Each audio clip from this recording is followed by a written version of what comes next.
Good morning, everyone. Hope you getting ready to head off to church. Maybe you're getting into church. Maybe you're taking the day off. Maybe you're just like, hey, you know what? It's better to just sit here on the couch and jump into the rotation. Cue that beautiful thing music.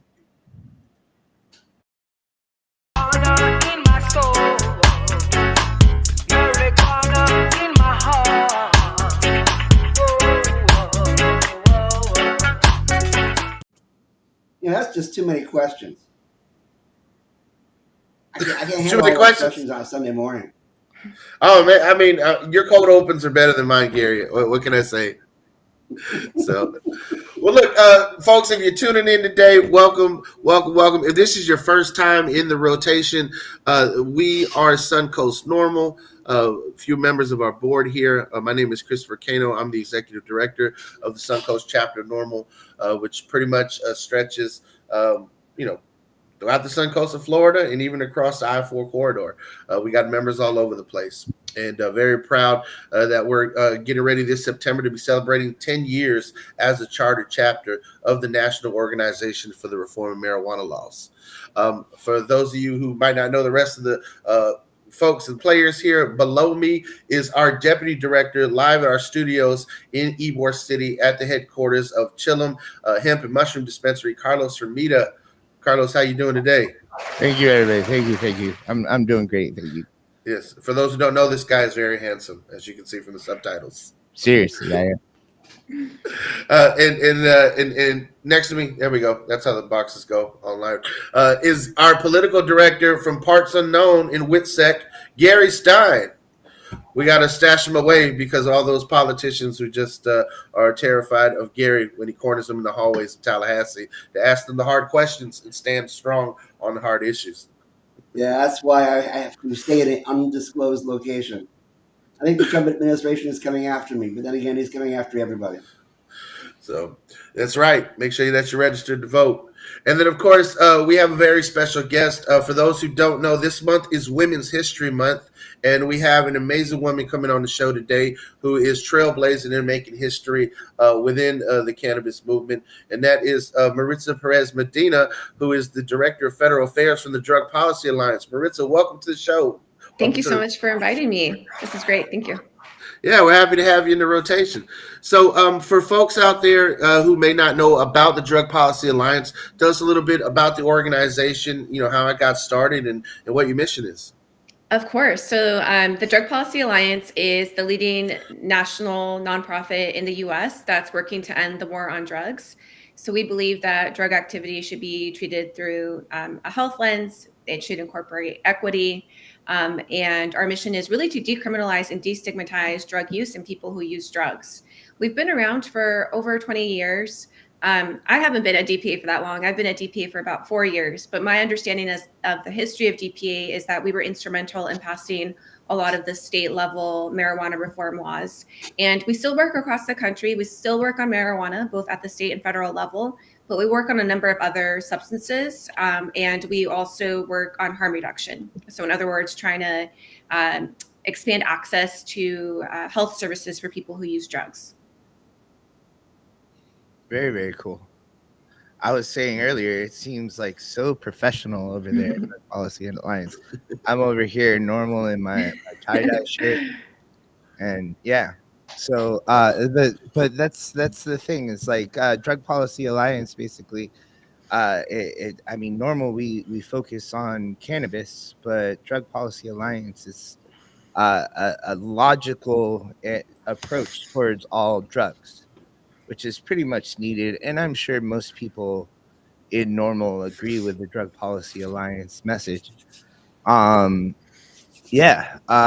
you tell us maybe because I know that there's some interesting things going on with MDMA and psilocybin across the globe here, and I'm particularly interested in that subject. Can you tell us what's happening on that front? Yeah, happy to. So psilocybin is a part of our portfolio, but I would say it's actually a smaller part of what the Drug Policy Alliance does. And it's one of my colleagues who really leads that work. But I'll tell you, as someone who advocates on the Hill every day about what I see happening with psilocybin, I think it's really interesting that there's been a lot of bipartisanship around it very quickly.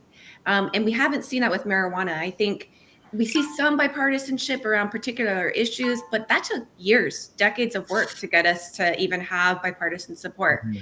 And psilocybin just kind of came out of nowhere, it felt like, and got all of this great support, which is good. So I think we're going to see some reform even at the federal level pretty quickly.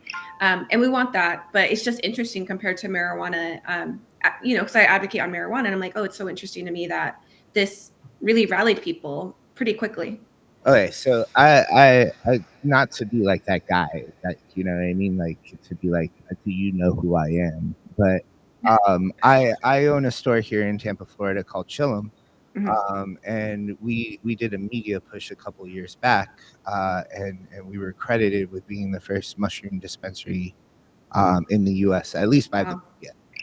And we were selling Amanita muscaria, and we had issues with that. The Florida Department of Agriculture stopped us from doing it anymore, anyways. But through this whole time, mushrooms has been a big part of my business. And through this whole time, I've been saying that I think mushrooms and MDMA are going to be legalized before cannabis is. And it's funny you should say Yeah. that. And I actually kind of want to, it's a running theme on this show, how we kind of fight corporate cannabis. And I want to just kind of ask you, do you feel that like corporate cannabis has anything to do with like how cannabis seems to be struggling to be completely legalized? I could tell you like 10 years ago, I thought cannabis was just like a few years away from being That's a really good question. And I've never actually considered that. But yeah, I definitely could see that, because what I've seen is that there seems to be a separation in what people are advocating for. Like the marijuana advocates, if you will, at the federal level, it's hard to get them to coalesce around one thing. When we're trying to pass, for example, comprehensive descheduling legislation, you have like other people who are trying to pass bills like a banking bill, which is necessary, and I understand why that's the fight. But I have seen some division, and yeah, I never thought about it that way. But I think that's like an interesting, I should say, observation. Yeah, There's definitely quite a bit of division amongst. absolutely, absolutely. I'm kind of, I think a lot of cannabis activists kind of jump into this to be famous and be like, I'm going to be the guy to legalize canna with the sharing. Uh, I keep on kind of like noticing a lot of cannabis activists kind of like, you know, the whole reason, to give you an example, the reason why Suncoast Normal exists, right, is because we saw in Florida that people weren't legalizing medical marijuana in the way we wanted medical marijuana to be legalized. So we felt that we had to represent the cannabis consumer, and a bunch of different things. Basically, we disagreed with the way the United for Care campaign was doing things, and we wanted to offer them support in our own way. It's How does Drug Policy Alliance kind of differ from normal? Is like, how can we kind of like align our messages? Yeah, that's a really good question. We work with Normal a lot. Like I've always worked with Normal since I stepped into this job. You cannot not work with Normal in this space, and they do have a federal presence. The ways that I see that they're different is that Normal is, of course, very just focused on marijuana. Where at DPA we have, we do work on marijuana, but we are also focused on providing health services to people who use drugs. So harm reduction, medication for opioid use disorder, things of that nature, expanding access to those things. And we work on a number of substances aside from marijuana. Normal also has chapters across the country. They do a lot of great state and local work, and they have that federal presence. DPA is much smaller than Normal. I think on staff we have like maybe 50-ish people, and we do work across the country, but we don't have chapters like Normal does, right? So we're definitely like a smaller crew of people with a different mission, but we do work a lot together. For example, NORML has been part of our Marijuana Justice Coalition at the federal level. They were very instrumental in helping us get the MORE Act across the finish line in the House twice, because they have chapters across the US. It means that they can call on all of their activists to like engage with Congress from the comfort of their own homes. So they're awesome. We enjoy working with them, and we still do a lot together, including with the Marijuana Justice Coalition. It's got to be difficult to, I mean, one thing about NORML and the way things are set up, is all those different chapters. We disagree with different chapters in Florida even. You know, yeah, that's pretty interesting. It's got to be hard to align your message with a group like NORML. Yeah, I see what you mean by that. Yeah, because I guess like the drawback of having so many chapters is that there's a lot of autonomy and maybe not like moving all the same at once. I actually experience that all the time as somebody who runs a coalition with the Marijuana Justice Coalition, for example. That is similar in that it's a broad group of national organizations that work on different issues, but have all come around marijuana descheduling. And there are different approaches, like there are different strategies that people prefer, different policy preferences, but you have to find a way to make it work. So I definitely feel that, trust me.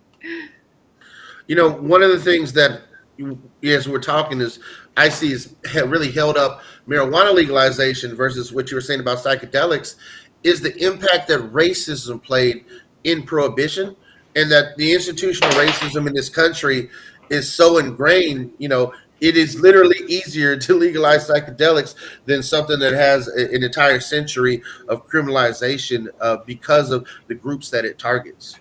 Yeah, absolutely. Have you guys talked about that racism here on this show? If not, I'm happy to just give a very quick historical overview because I think it's very important. No, by all means, please go ahead. Yeah. So, like psychedelics, right? Like people have used marijuana for centuries. It's a plant that's found in nature. It started to become criminalized in the 1930s, and that was done first at the federal level by the person who then his name was Harry Anslinger. He was like the first person to run the DEA before there was a DEA, but he was, creating all of these prohibition laws. He put marijuana on the books and literally called it marijuana. Before that, it was just called cannabis, but he called it marijuana in order to make it sound more Spanish and associate it with Mexican migrants who he wanted to target. If you look at the drug policy history in this country, it's typically targeting certain marginalized groups, and that's the history of marijuana. And then again, you saw marijuana actually get put into the federal codes, like federal criminal codes, and we still have that today.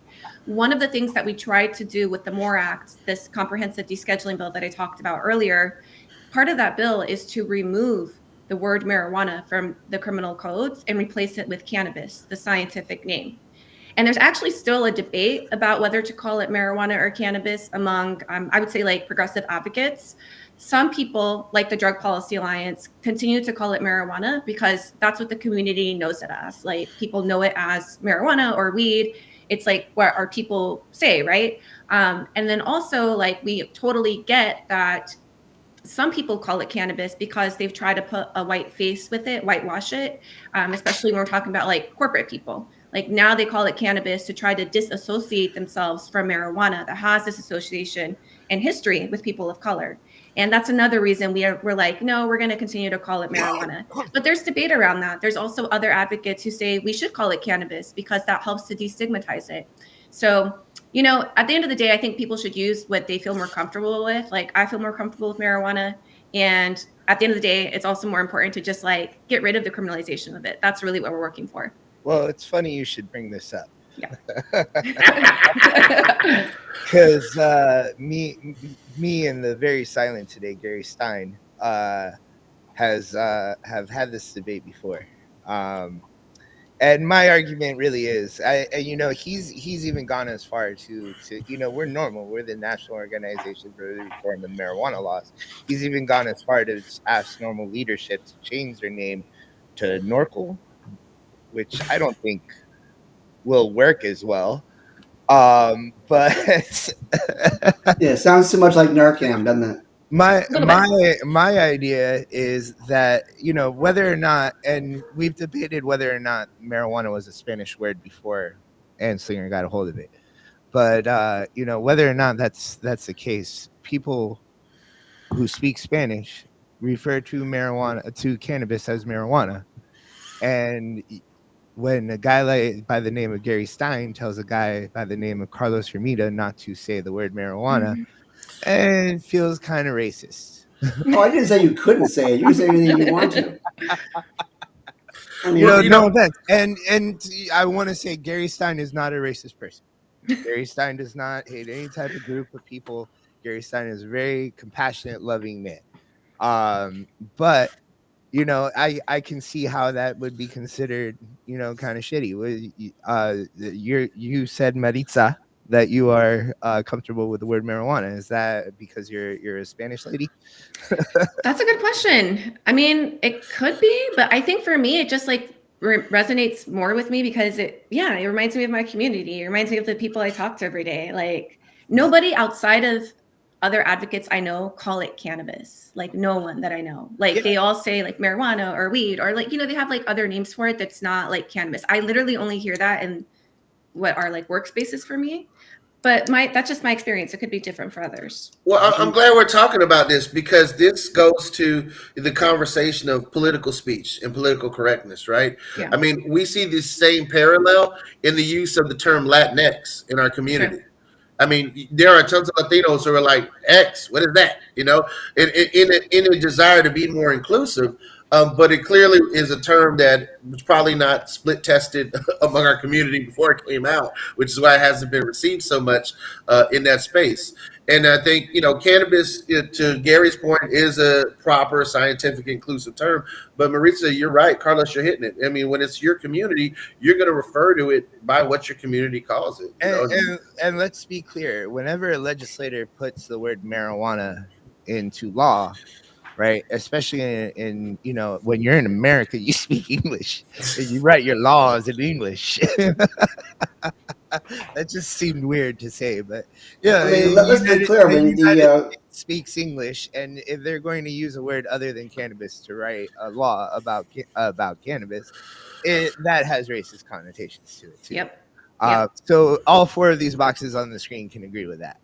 Absolutely. But, in the original testimony, if I get back to that 1937, the gentleman who was arguing against making it illegal, which was Dr. Woodward, had called at that point in time, and pardon the expression, that marijuana was a mongrel word and strictly used to make the substance illegal, and that it should be using the legal word, which is cannabis, which is from the Latin, which is from the original the taxonomy. That it makes it legal. And so therefore, when we're talking about anything that's legal or anything that's in law, it should be some kind of uniform standard. And a uniform standard should be the Latin, which is cannabis. Now, in casual conversation, that's fine. I mean, face it, the word marijuana is actually spelled three different ways in American law right now, with an H, with a J, etc. And they haven't even gotten that straight yet. If you want to look up all the cannabis laws in Congress right now, you have to do a search for the word cannabis. You have to do a search for the word marijuana with an H. You have to do marijuana with a J. Otherwise, you won't get all the laws. And there should not be a separation. There should be one giant Venn diagram that encompasses them all as far as the law is concerned. That's basically my issue. I got to ask you, who's still using it with an H? Some in my gut tells me it's Republicans. In the 1972 law, the Controlled Substances Act, it's still listed with an H. Yeah, and that is still codified, so that's where it is. Yeah, passed by Republicans. Makes sense. But I mean, to my previous point, though, I've only heard Hispanic, Latin, people of Spanish descent. If you're from a country that speaks Spanish, I've only heard cannabis referred to in two ways: marijuana, which seems like the proper term, and mota, which seems like the slang term, or yerba, depending on where you're at. Yeah, but I mean, I don't know. That feels like the gringo way of saying how the Spanish people say. But we've got a problem with our lexicon all the way across. We have a problem with the fact we're constantly still using the word recreational, which is also used for heroin and opium and all these other obviously recreational drugs that are used strictly for a matter of getting high and with no medicinal purposes. Obviously, we're having a different situation in regards to the psilocybin because this is almost entirely coming through supposedly on a medicinal basis and not on a adult use basis.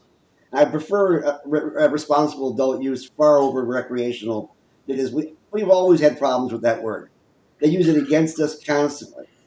Well, Maritza, I'd like to ask you, normal here, or at least at our chapter, and I could probably say probably at national as well. We believe that all uses of cannabis are medicinal.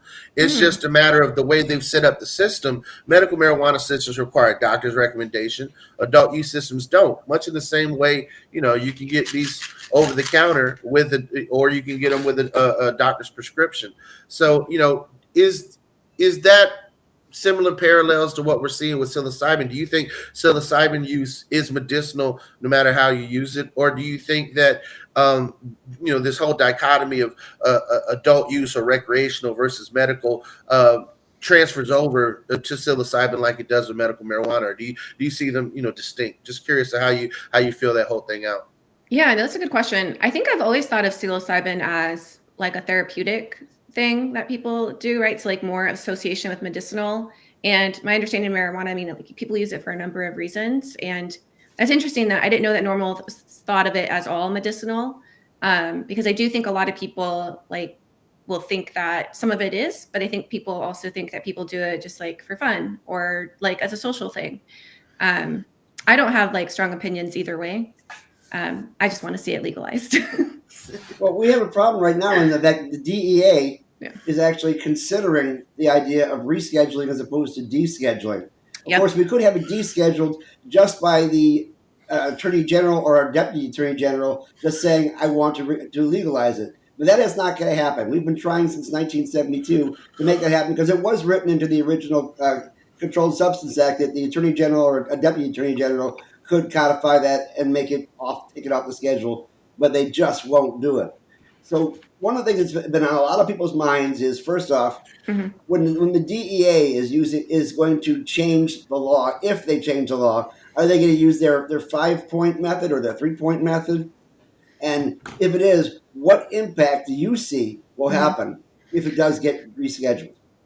Very good question. Yeah. So we've been following this really closely at the Drug Policy Alliance. And just for the listeners, if you're not aware, so back in October of 2022, Joe Biden made a big announcement around marijuana.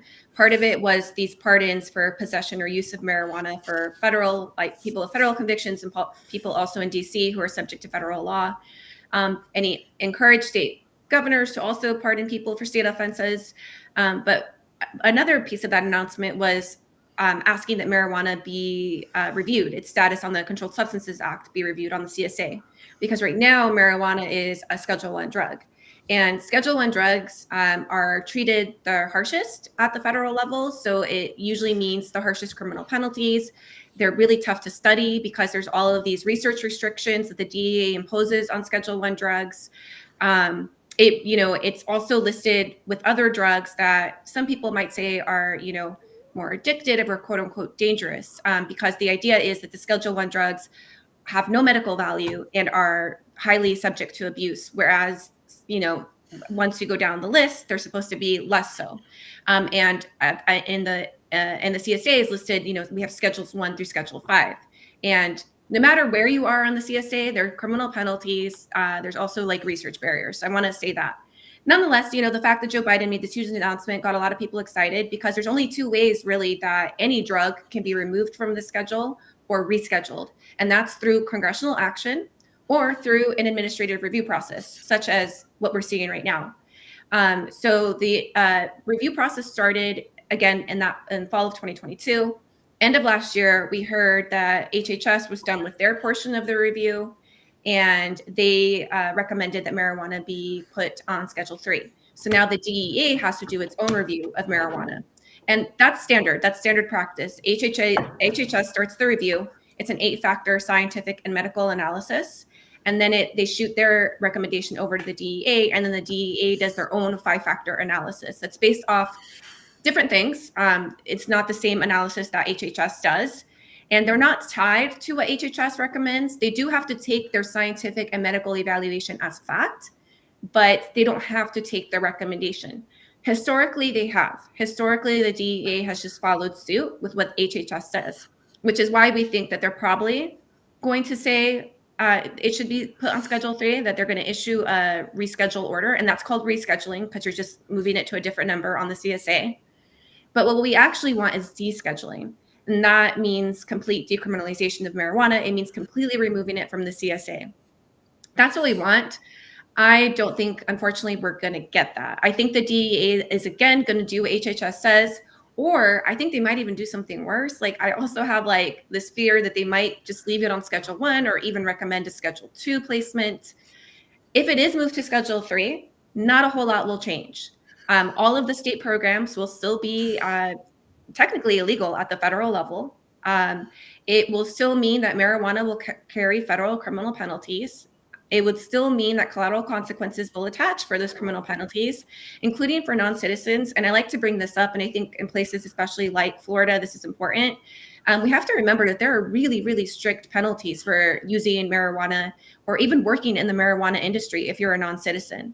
And I'm not talking about just people who are undocumented. I'm talking about people who are green card holders, people who are here on visas. Any sort of affiliation with marijuana could literally mean deportation. It can mean automatic detention. It can mean you can't adjust your status. And that is because of marijuana's status as a federally prohibited substance. So as long as marijuana remains on the CSA, that like draconian punishment for non-citizens will remain. I think that's really important to talk about because a lot of people don't realize that. They think, oh, well, you know, it's legal in my state, so I should be able to use it and it shouldn't be a problem. Or like, this is a legal industry in my state. I should be able to work in this industry, no problem. But actually, no, there's a huge problem for non-citizens. So I always like to say that just to remind people, like, you know, that's a real danger that non-citizens face. And the only way to fix that is, again, to just take it off the CSA. Wow. I want to stay on this for a minute because that is a concern that I don't think a lot of our listeners really understand, especially those who are non-citizens but who are legal residents. I mean, Exactly. Just working in the industry puts you at risk.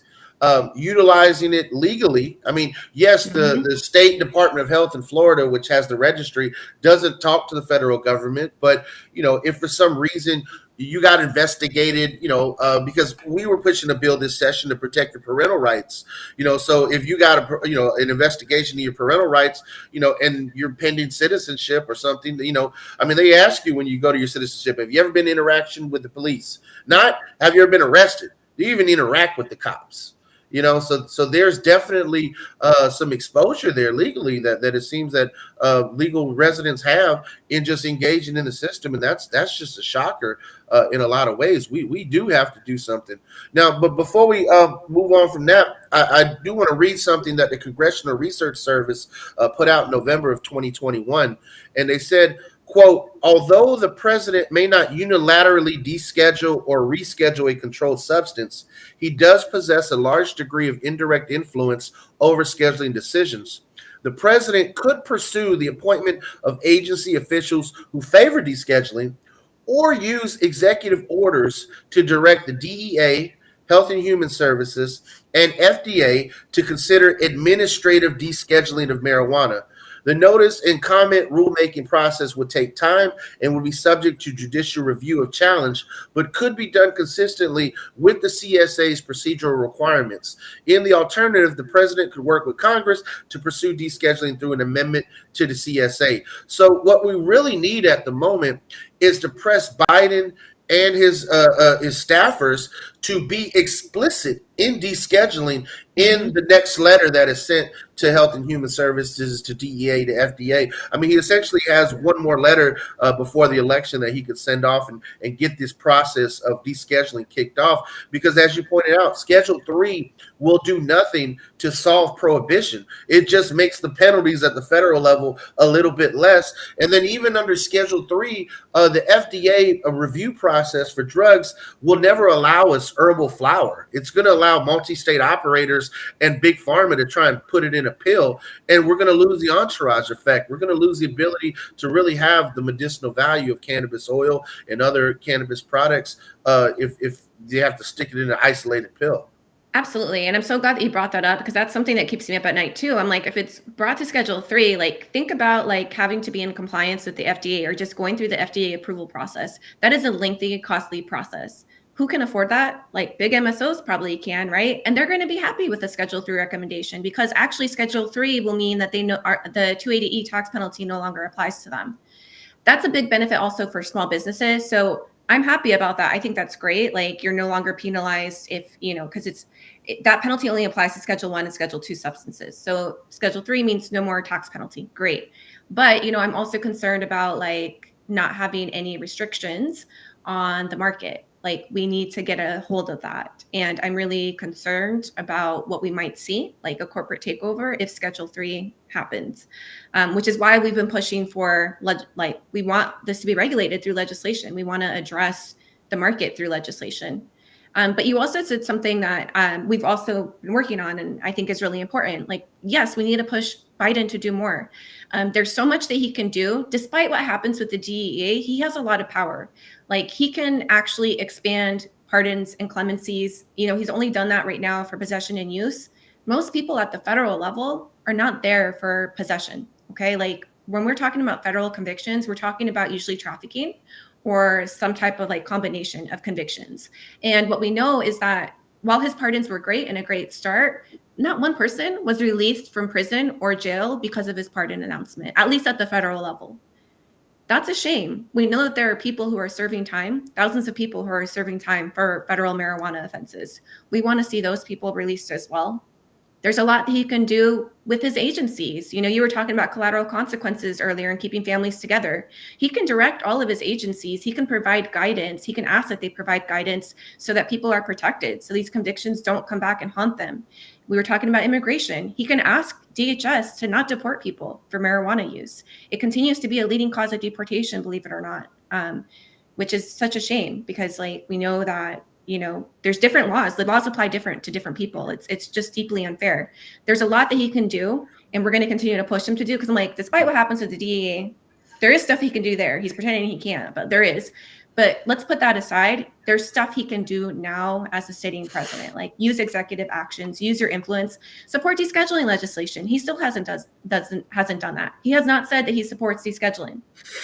He has said he says no one should be in jail for marijuana use. These crimes should be expunged. Well, people are in jail for marijuana use because your pardons didn't touch people who are in jail. And also a pardon is not an expungement. Pardons are great. It's a formal forgiveness. And I'm sure it's very meaningful for somebody with that conviction. But the collateral consequences will still remain unless that record is expunged. It doesn't expunge and remove that record. Like that record continues to follow you. So we also want him to support expungement legislation like the MORE Act, And also the Cure Act. We had tons of amazing qualified people who cannot get security clearance and work in the Department of Defense or even in the administration itself because of past cannabis use. And I got to say, some of the best hackers in the world are potheads. There are some amazing qualified people who could be working in our federal government, advising the federal government, who need cannabis for maybe they're ex-veterans. Maybe they're people who served in combat. Maybe they're people who have PTSD. You don't have to just have been on the battlefield to also get PTSD. I mean, people have car accidents, traumatic things happen in their families. There's a number of reasons why someone might utilize cannabis, and it's not because they are criminal, but the dehumanization of criminals in our criminal justice system is one of the reasons why we have this whole stigma around people who utilize weed, if you will, all across the world. And it's sad that, and that's something I wanted to touch on too and ask you is like, if we deschedule, if we do these things, what about our international treaties where we exported cannabis prohibition to other countries? Are we just saying we're hypocrites, do as I say, not as I do? Yeah, we were responsible for the single convention. Kennedy sent Anslinger to the United Nations in 1961, in part to get him away from everything else. But he created a single convention, which only recently was stepped back. So the question I have now that the single generation has taken a step back, does any of that preempt federal law for those people who are here in this country, like on visas and things of that sort? Does the international law adhere to them? I've never heard it talked about in that context, so I don't think so. But there's still a lot of, I'll be honest, there's a lot we don't know about how the international treaties apply. We've been trying to think through this and we just don't really know the answers because a lot of this really is unprecedented. For example, I do think there is a way we can get out of our international treaty obligations, just like other countries like Canada, for example, have without like punishment. But what we've heard from our international allies is like, oh, here's the US again, being the exceptionalist, like saying, oh, you guys can't do it, but we can, when we are the ones who exported the drug war across the globe.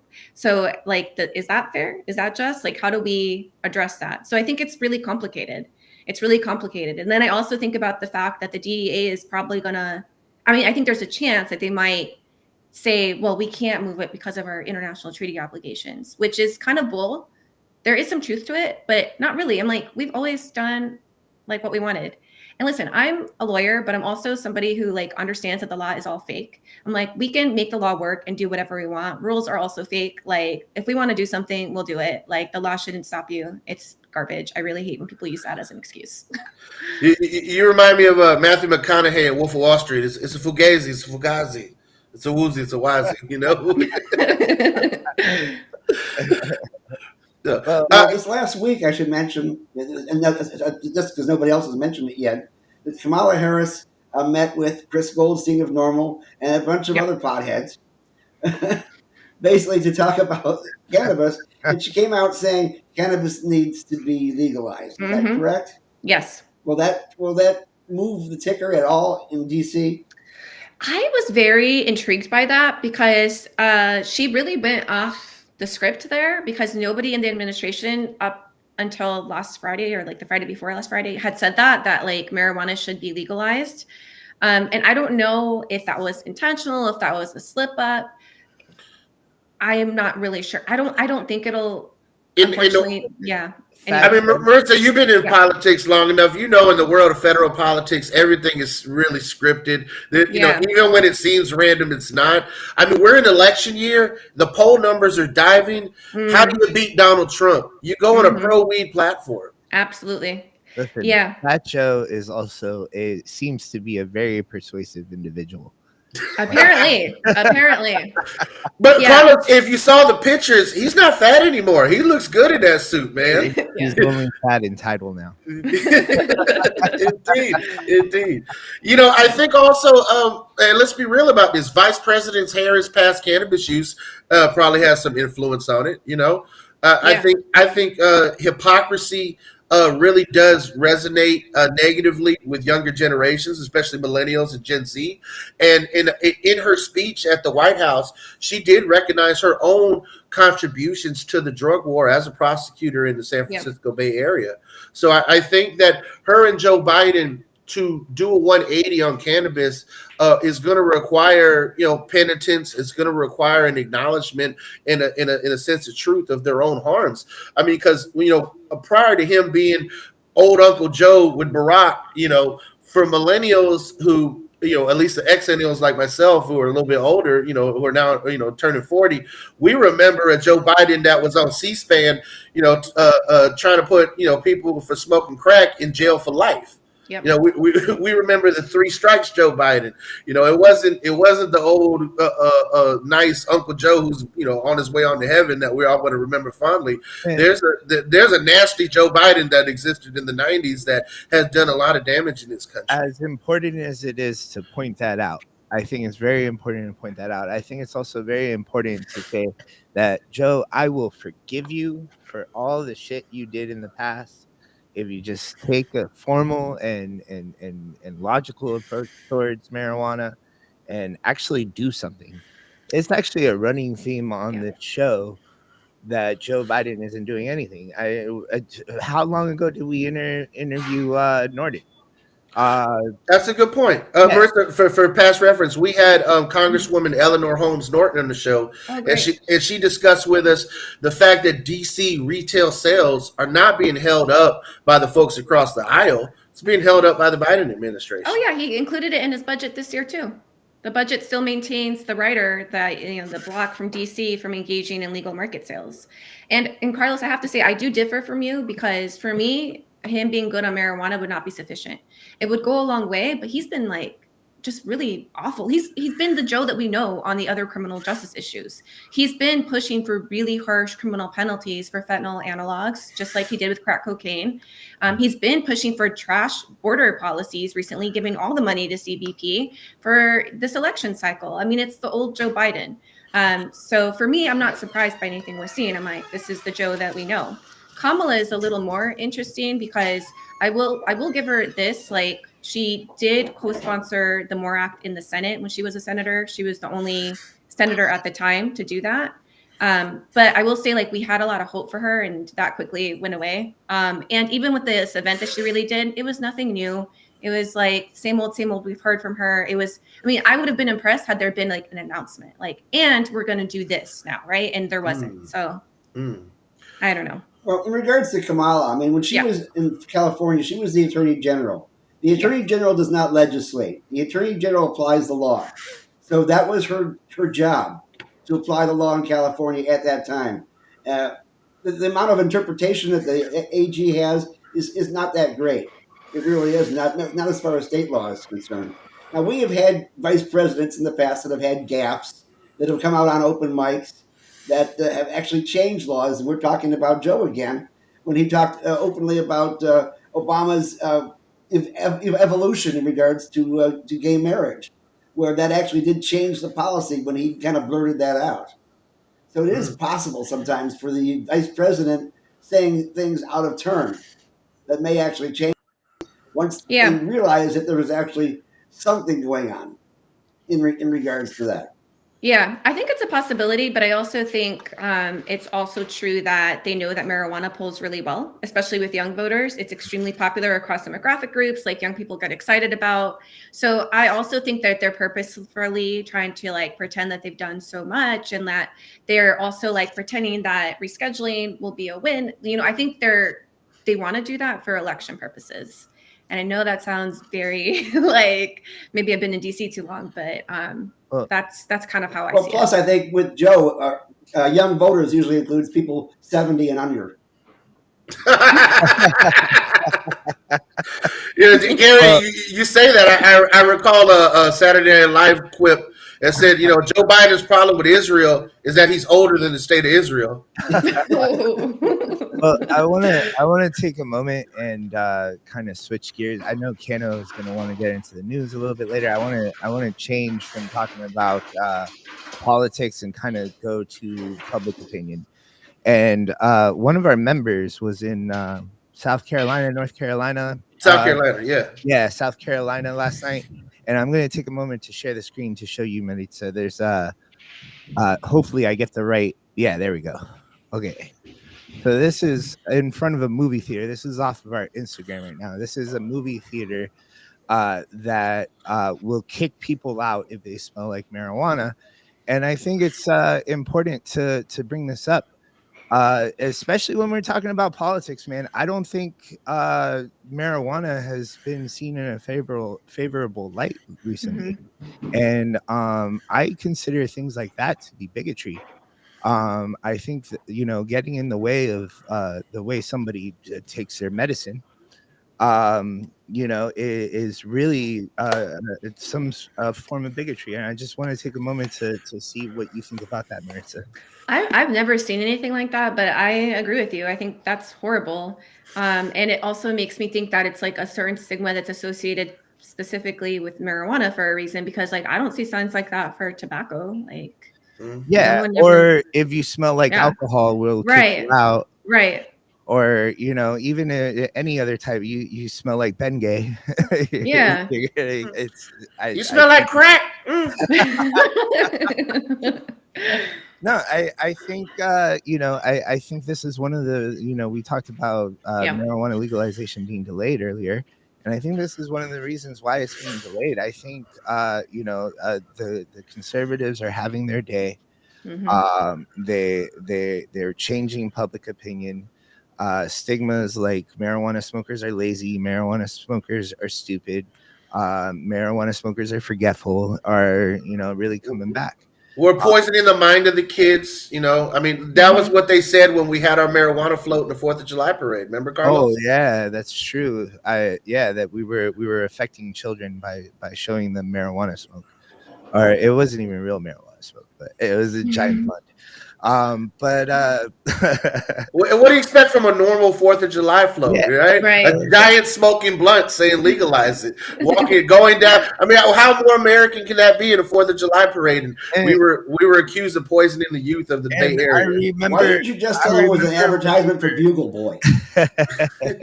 I remember when we were putting that together, though, that we were like, man, we're really normalizing this stuff. We're putting this in front of everybody. And it seems like it might have backfired. I don't know. It did on a couple. We had a couple of allies that shirked away from it after that. We even had some negative pundits on the radio saying that we were doing the movement a disservice. But Maritza, what's your take on it? I mean, do we always have to be suited and booted and engaging in the political process, or is there really a space in the legalization movement for in-your-face activism? I think we need all of it. And like in-your-face activism is the only thing that's got us anywhere. Like anything that's worth fighting for has been through that type of activism. It hasn't been by like addressing people professionally and going to the Hill and doing that whole dance. Like it's been people on the street being loud about this. Which is why we're actually doing a big action in DC soon. And hopefully you guys, I don't know if you guys will be here for that, but if you are, I'll be around. I will. Awesome. That's great. Yeah. So it's a big Unity Day of Action that's taking place on April 17th is the last 18th. 18th. 18th There's is so much protest. happening that week. Okay. Yeah, there's so much happening that week. I keep getting it confused, but thank you for reminding me. Yeah. So it's the Unity Day of Action. So April 17th, there's a big policy summit in DC. April 18th is the lobby day. There's also like a White House visual at some point. There's a press conference. That's the evening of the 18th is the White House protest. Yes, lots going on. So if you're interested in that, I can find a link to drop it for you. But the Last Prisoner Project is the organizing hub for it. And there are a ton of organizations and individuals who will be participating in all sorts of ways. And it's also the National Cannabis Festival in DC that week. So they're hosting the policy summit before the lobby day. And then the festival is that weekend. So tons happening. Yep. So the festival is actually the after party for the policy summit. It's a fun way to close out the weekend. I'm glad you brought that up. That's a good segue. Carlos, if you want to flash the graphic, actually the National Cannabis Festival is going to have several panels of speakers around various topics. One of the topics I will actually be speaking on will be the role that cannabis has played in the affected town government employees and what folks can do to help to change that stigma that we just talked about earlier. So does that mean that you're going to go back to the low fade for the event and no, Garrett, lovely locks, Samson? Not at all. I'm keeping my Nazarite locks until we legalize it. And I should say that I was at the policy summit back in 2018 when it was still at the museum, and that's where I had a chance to meet Ethan Needleman. So you get a chance to meet some great people there. You really do. It's a lot of fun. Absolutely. Now, Maritza, we've been talking a lot about policy, but, this is Women's History Month. And, the fact that you are a woman of color in such a high-ranking position in such a major organization that's making a big impact on federal policy, have you ever encountered any glass ceilings in your view? Have you ever encountered any obstacles that in your professional career that you've had to overcome in order to feel validated in the spaces that you're in? Oh, absolutely. I feel like that literally throughout my life. I'm from a family of Mexican immigrants. I grew up in rural Nevada, in a very conservative part of Nevada, where there was a lot of explicit racism. But it was that explicit racism that made me an advocate, because I just remember being so enraged by the way that people talked about my community. And it really led me to want to fight for civil rights and for people who have been historically marginalized. And that eventually led me to law school. But certainly along the way, there have been so many times I've been underestimated, and it even happens today. Like I think of a recent example where I was at a Hill meeting and the staffer asked, okay, well, let me know if your organization endorses. And I had literally told him in that meeting about 5 different times that, yes, we'll get on this bill. But what I started to realize is, I'm like, oh, he doesn't see me as the decision maker. Like, he thinks I need to go talk to someone else about this. It's like little digs like that, like definitely is something that has been consistent throughout my life. But, I think one thing I'm really proud of is that I'm more aware of that now. And I have a lot of confidence now. It took a long way and a long time actually to build that confidence, but it's there now. And I can call that stuff out. I can see it. I can navigate through it. Not to say it's not hard, but it is what it is. It's funny though, because actually something really exciting happened this past week. I actually got barred at the Supreme Court, which was really cool. It's just like significantly, yeah, it was pretty cool. Like significantly, it's like a cool moment, but like actually it's more like you get like a fancy certificate. You can watch Supreme Court hearings. But it just so happened that very day I was working out before my oath ceremony, and I ended up throwing out my back and literally was like, oh, there is no way I can go because I can't walk, I can't stand. But eventually, with some pills, I was able to make it. But I just thought like, wow, like story of my life. Like nothing is ever easy for me. Like even, things that are supposed to be momentous, like it's always like a crawl or like painful. And I'm like, yeah, of course this would happen. Story of my life. But I made it. That's an amazing story, Right. and congratulations. I mean, the very few lawyers in this country have such a privilege as to be barred with the Supreme Court. So, I mean, kudos Absolutely. to you for, and even women of color as attorneys. Absolutely. That is historic, and you deserve all the accolades for that. Oh, thank you so much. I appreciate that. Yeah. Hang out with the Sotomayor. Yeah, she was very happy. I actually did it with the Hispanic Bar Association of DC, and she was very happy to and I think just proud to see us all there because I did it with a group of Latino lawyers, and it is very significant. And I will say, because it is Women's History Month, Latino lawyers make up less than 2% of all lawyers in the U.S. of all barred attorneys. Wow. So I think it's really important to say that and talk about that because we need more of us. We need more of us doing the civil rights work, doing all sorts of work. We're just so underrepresented, even though we're such a significant portion of the population, which is why I think it's important to not just share stories like this, but also to mentor people who are coming up. So people can find me. I'm sure that you guys can find me online, and my social media is public, but it's important. So don't be dissuaded if you ever feel like, dang, this is tough. It is, but it's doable and important.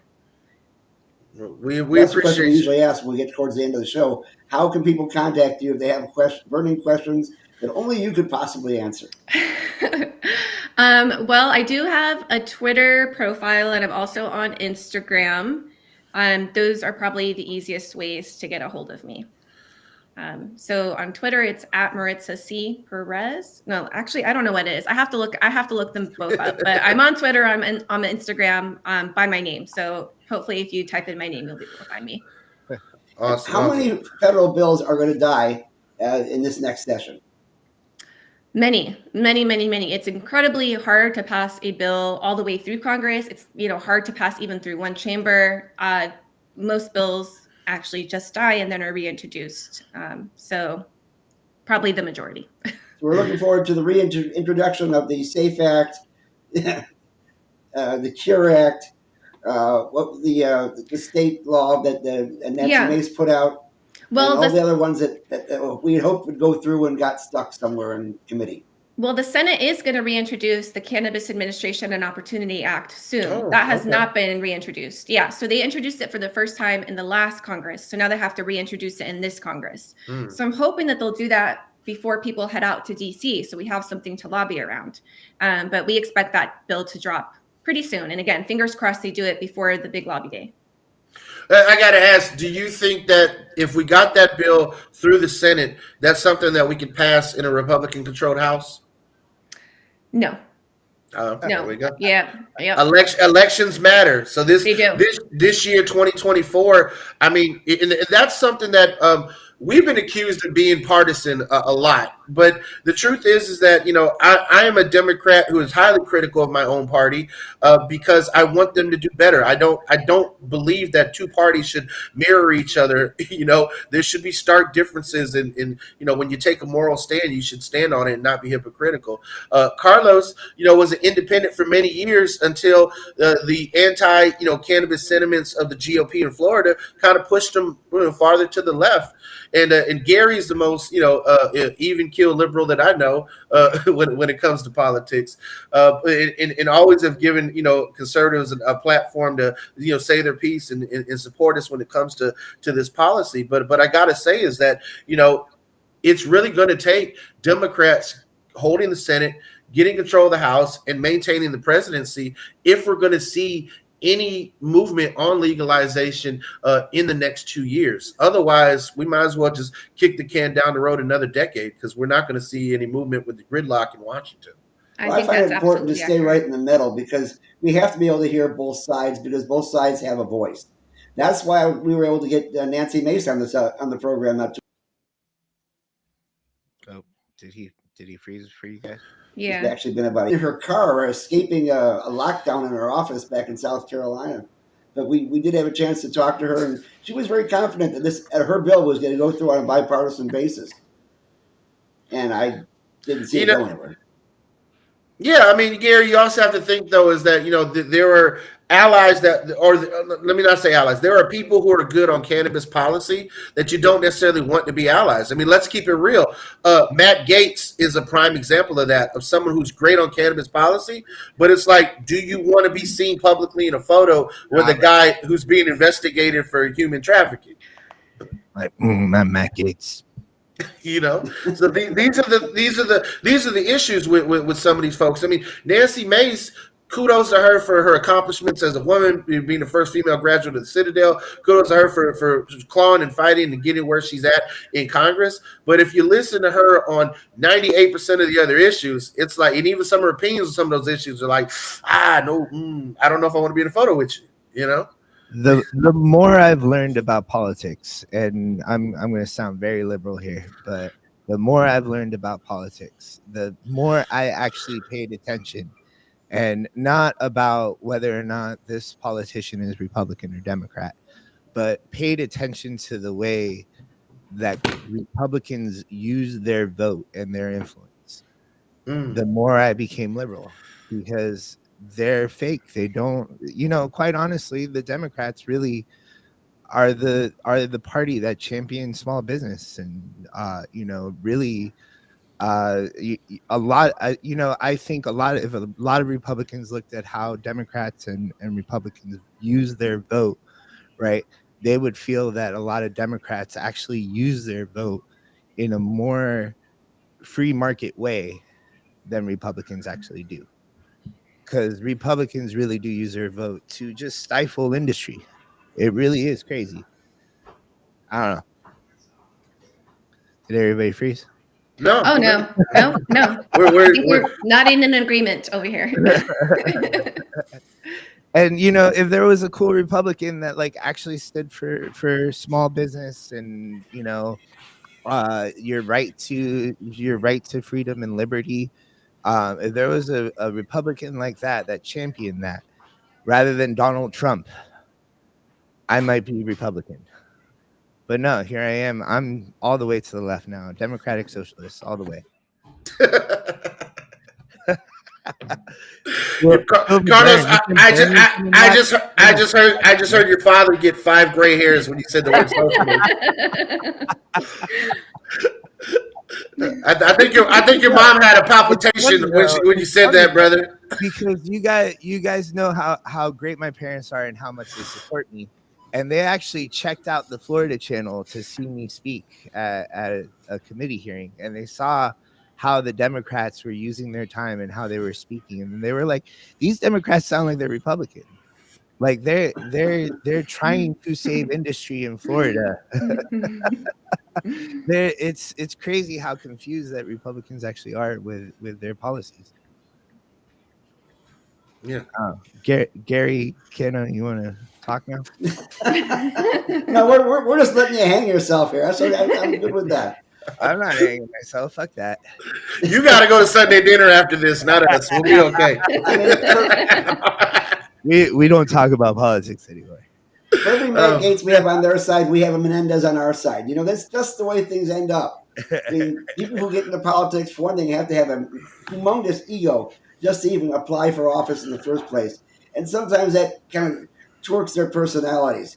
And also the fact that they need money in our certain circumstance, the way we run our elections, to get elected. And so therefore, the approach they use to get that money sometimes involves the quid pro quos that we don't want to see, but they have to do after they get into office. Gary, you know that time and time again. You know what we have on our side that they don't have on their side? Crackheads who demonize pot. I am sick of Democratic senators in Florida. And Maritza, this may not apply federally, but in Florida, we have some state senators who used to be crackheads who every chance marijuana comes up in Tallahassee demonize pot as the devil's lettuce and it's a gateway drug to their own crack use. And it disgusts me to my stomach because we know the gateway theory is false. And I hate the fact that people want to use pot as a crutch for whatever, other addictions or things that they might be suffering from. Because as we said before, cannabis use is medicinal. People don't say, oh, this weed is so good, let me now go try some heroin. I just want to bring up a point. Last night was Gay Pride here in Ybor, and I was checking out the parade. And typically Daryl Roussan has a float, and he was nowhere to be found last night. Maybe he found other important things to do, like raising money. The question was, how many people at the Gay Pride Parade were eating out of the garbage cans? That's what I want to know. Oh, because of the senator. Yeah.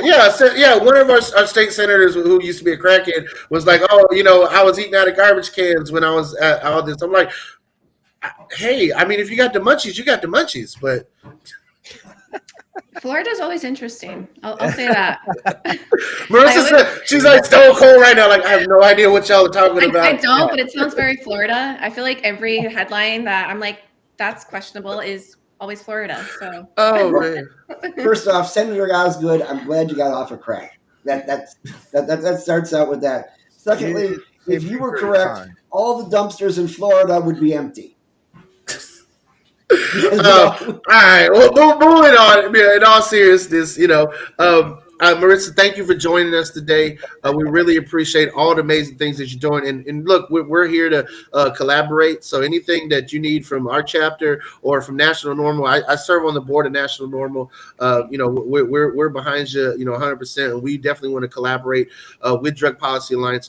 One of the things that I find at the federal level that I think all of us in the advocacy sector should do a better job of is really getting the Congressional Cannabis Caucus in a space where they have their act together to actually push this legislation in a meaningful way. Because what seems to be some feedback that has come out of DC is that the Cannabis Caucus itself has staffers that are either on their way out or that are rookies. We don't really have those cutthroat staffers on the Hill that get stuff done no matter what. And I think that's something that I just wanted to get your opinion of. Do you think that it's the Cannabis Caucus itself is ineffective, or do you think that there's other things that play holding it up when it comes to the legislative process?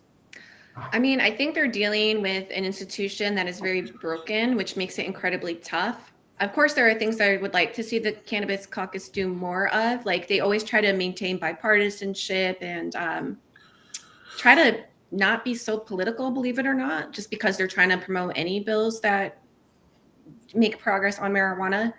And I get why they do that, but as an advocate, I sometimes struggle with that. But largely, they're dealing with an institution that is awful. Like, Congress is, it feels like it's getting worse and worse each year, just like with the lack of even passing basic bills, like to keep the government functioning, So it's also just a terrible institution.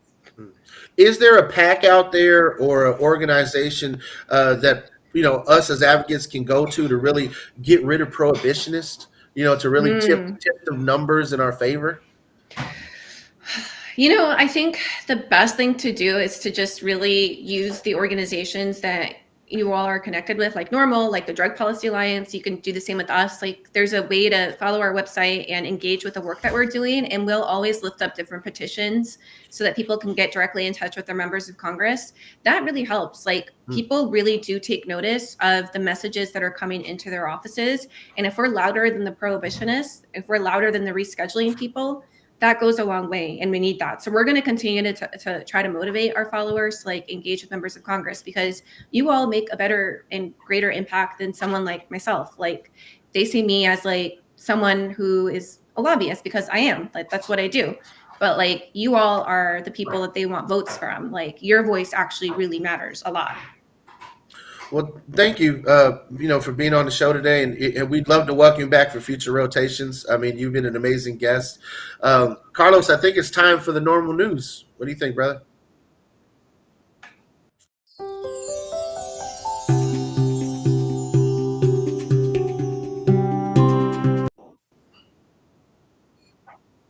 All right. So, patients authorized to consume medical cannabis products have reported significant improvements in their overall health, according to data published in the Journal of Medical Cannabis and Cannabinoids. Researchers affiliated with Lake Erie College of Osteopathic Medicine assessed the impact of medical cannabis on patients' physical and emotional well-being. Participants in the study possessed a doctor's authorization to access state licensed cannabis products in Pennsylvania, and patient symptoms were assessed upon enrollment in the study, and then again at 30, 60, and 90 days. Most patients enrolled in the study inhaled herbal cannabis or concentrates, and investigators said that cannabis use resulted in immediate symptom improvements. These improvements were sustained for the length of the study, and those patients who consumed cannabis products once per day displayed greater improvements in their general health than those who used it more frequently. Only minor side effects like cough and dry mouth were reported. Look, if you need validation, and we keep saying we always need more research, the research is being done every single day in this country. Each week I read more and more stories about the medicinal benefits of cannabis. So when we hear politicians say we need more research, that's just a red herring to kick the count down the road. And when you see politicians try to talk about the dangers of cannabis, as you can see, the minor side effects were coughing or dry mouth. No one died, no one overdosed, no one almost lost consciousness. Maybe you did after you smoked enough, you went to sleep, you woke up with the munchies. But the fact is that the negative side effects of cannabis are far outweighed by the medicinal benefits. And you're sleepy. Yeah, exactly. Happy, hungry, sleepy. What we're also looking at is a latest study coming out of the Journal of Experimental and Clinical Psychopharmacology that shows CBD provides sustained relief for menstrual-related symptoms. The consumption of soft gel caps containing CBD isolate was associated with the alleviation of menstrual-related symptoms, according to an open-label trial with data published in the Journal of Experimental and Clinical Psychopharmacology. Researchers affiliated with the University of Arkansas and Auburn University in Alabama assessed CBD dosing on MRS in a cohort of 33 subjects. Study participants provided a baseline assessment of their symptom severity and then consumed CBD gel caps on the day they experienced menstrual-related symptoms for the following 3 months. Subjects reported experiencing immediate relief following their use of CBD, and these improvements were sustained over the course of the trial. Subjects also reported reduced stress, irritability, reduced anxiety following CBD dosing. The study's authors concluded the present study suggests that CBD may be effective in the treatment in alleviating menstrual-related symptoms, and given the prevalence of menstrual-related symptoms as well as the relative lack of effective options in treating the entirety of experiences that occur because of MRS, further investigation of CBD as an intervention option for MRS is warranted. It's like, wow, how many more studies do we need to come out? How many more times do we need scientists to tell us that cannabis can help?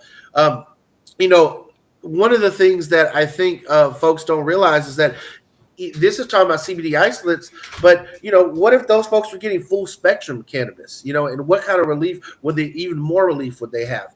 Because understanding that it's not just THC that has medicinal effects, it's not just CBD that has medicinal effects, and I bring this up because there's been this debate in the halls of politics around cracking down on certain cannabinoids, especially with the hemp industry and hemp-derived cannabinoids coming about.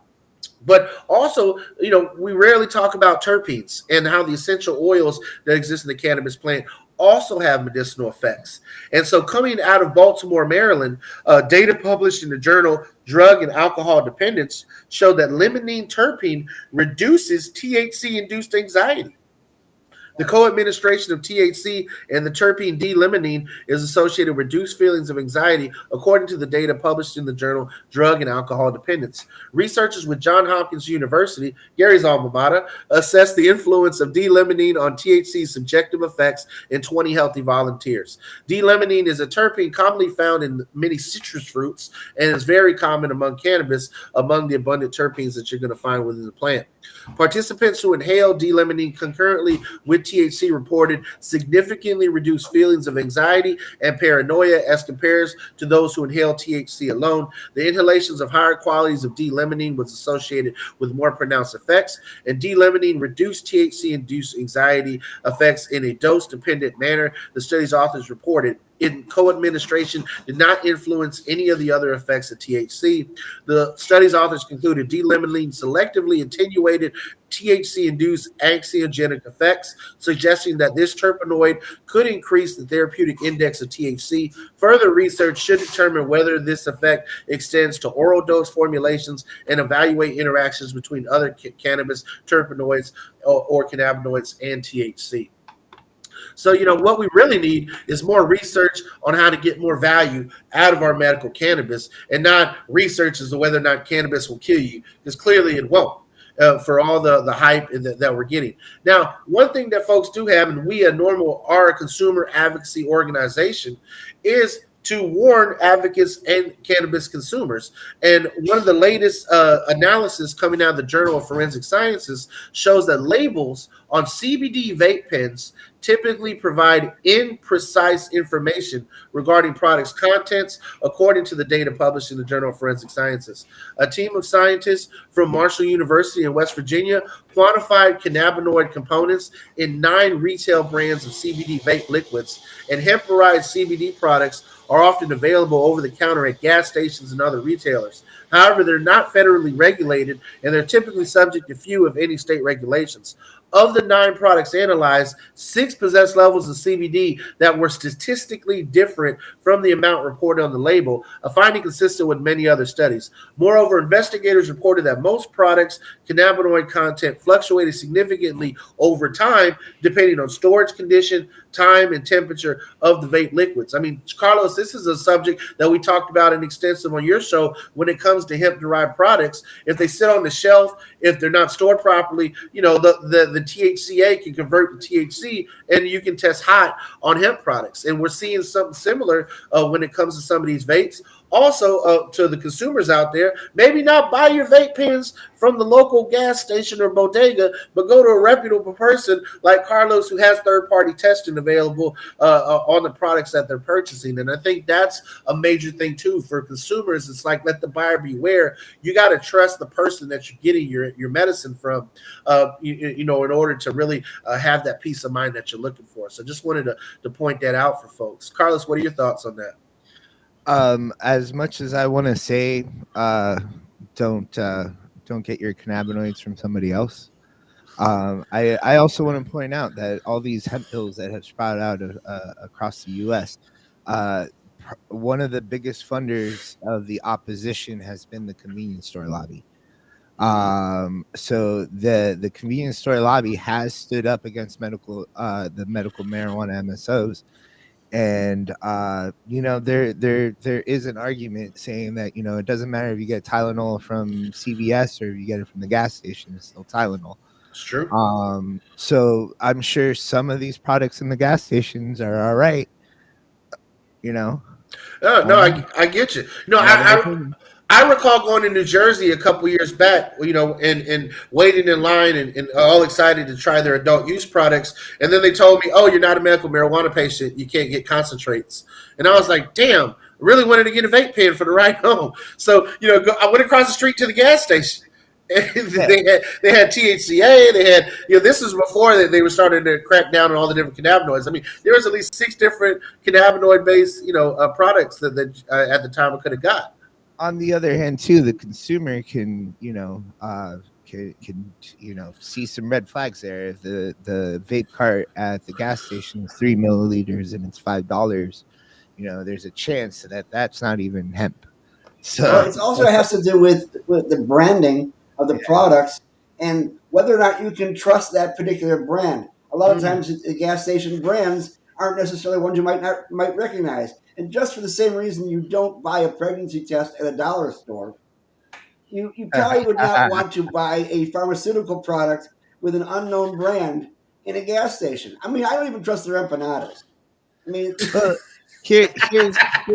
here's something important though. I mean, THC, if it's just plain THC is safe. THC ain't gonna hurt anything. However, if you treat that product poorly, and trust me, if the Tylenol substitute or whatever it is was treated poorly, you might not want to take that headache medicine. But I mean, again, it all has to do with how the product is made. There was a CBD convention in Miami not too long ago, next to that big ass theater, and the guy who won the best new product was this guy who was making these dog products in his bathroom. And I asked him, I said, do you make it next to the toilet or next to the sink? Because I really need to know, because my dog drinks out of the toilet. But the fact is, you have to be careful about production standards when somebody's producing a product and not just yourself cutting off a cola in your own yard and cutting it yourself, that kind of situation. There's a certain level of disconnect there where things can happen, where products can be being stored. The wrong kind of products can be sprayed on the plants to keep the insects and the mold at bay, unless you're True Leaf, in which case no one cares. And we just need to be careful with what we consume, what we can put in our own bodies. We need to be able to trust the brands that we have in our hand.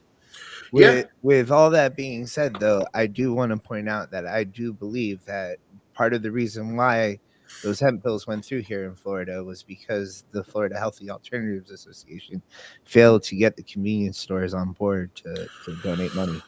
That's you're right, because we saw in Missouri when we had Dan Vietz on the show last week, he talked about how that was their way to help break the MSO campaign in the legislature, was to get the convenience stores as a powerful lobby out there. I mean, in Florida, money talks, bullshit walks in the halls of Tallahassee. And I mean, that's what we've seen. I mean, when you look at it in the hemp bill, I also want to point out it wasn't just True Leaf and Pure Leaf.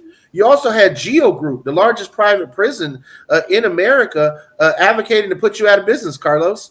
And I mean, that's crazy when you think like, wow, you're not only going up against the two largest MSOs in the country, you also have the largest private prison just trying to put you in jail, brother, for the way you make your money. Yeah, they weren't just advocating to put me out of business. They were advocating to allocate $2 million from Florida's budget to law enforcement to arrest people like me.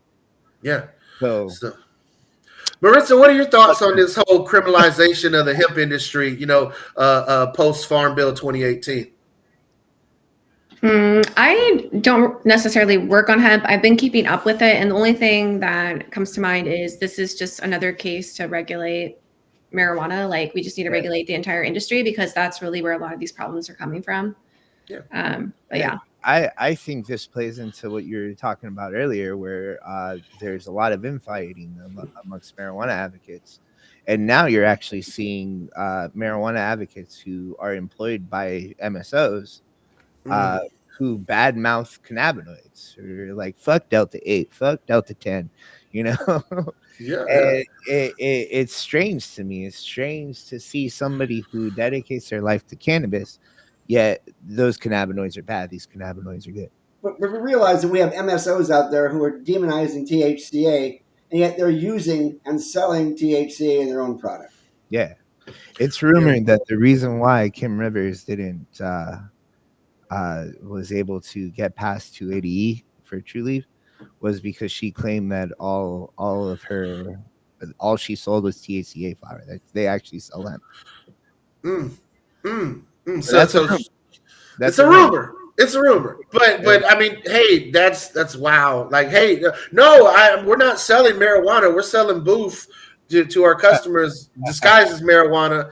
And of course, that's why we should get a tax break. I mean, that's just like, I have my own beef with them. Maritza brought it up earlier around, immigrants. There are folks, and I've actually heard from some who, don't realize that their work permits are not going to be renewed for the time that they worked for True Leave, because cannabis is not valid towards, essentially your work permit renewal, in touching the plant.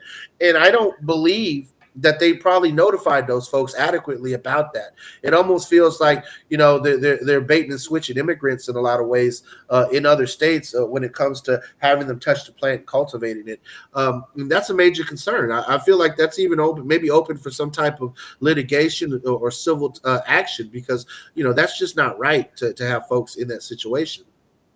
So, but, Yeah. Beyond that, Maritza, again, thank you for joining us today. As we close out the show, I just want to say to those folks listening, if you're someone who may think you're eligible for the pardon that the Biden administration has offered, I'm actually going to have Carlos drop the link to the pardon application. Check it out in the Justice Department. Again, this is for the certificate of pardon for the offense of simple possession. And if you're interested in who's typing on the keyboard? Carlos, that's you.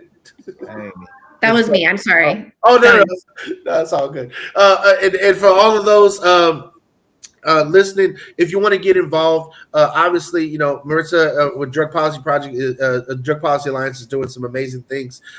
We here at Suncoast Normal have our biggest fundraiser of the year coming up. And that is the Best Blunt in the Bay Rolling Competition, which is going to be April 13th in Ybor City, Cigar City in Tampa, Florida. It's being co-sponsored by both Chillum and Broadleaf, who will be providing the wraps and blunt wraps for us and such. So we have one of the amazing and last historic cigar manufacturers in the city of Tampa coming on as a co-sponsor. So pretty excited for that. We have individual and team entries available. If you sign up as a team entry, you also have access as individual competitors to the individual events. So get 4 friends together, get that team discount.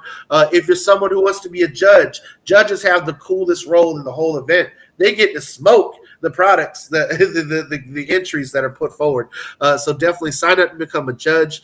Come on out. You can go to our website, suncoastnormal.org, to sign up for your entries. And of course, it's all a great time, and all proceeds go to a good cause, and that's to legalize it. So check out. And if you want to use rose petals in your rolling, you have to bring your own rose petals. I think Carlos has some rose blunts there at Chillum. I actually have one that you gave me here in the house. I just found it the other day when I was going through my little stash drawer. So, but that being said, team, every Sunday here we're bringing you the latest in cannabis news and entertainment. 11 a.m. each and every Sunday Eastern time. Follow us, hit that like, share, and subscribe button if you're watching us on YouTube or on Facebook. Maybe you're watching us on Instagram today. Maybe you're on LinkedIn. All in all, we want to continue to give you this amazing content, have amazing guests like Maritza on the show. So, of course, make sure that you do your part. Just hit that like button, subscribe, share, and get the notifications when we're live. By all means, we love to have folks commenting and sharing their thoughts on the various topics. And we look forward to an amazing show next week where we'll have the founder of the Veterans Cannabis Coalition coming on the show. So, and tune in, of course, next Sunday, March 31st at 11 a.m. So, catch y'all next week in the rotation.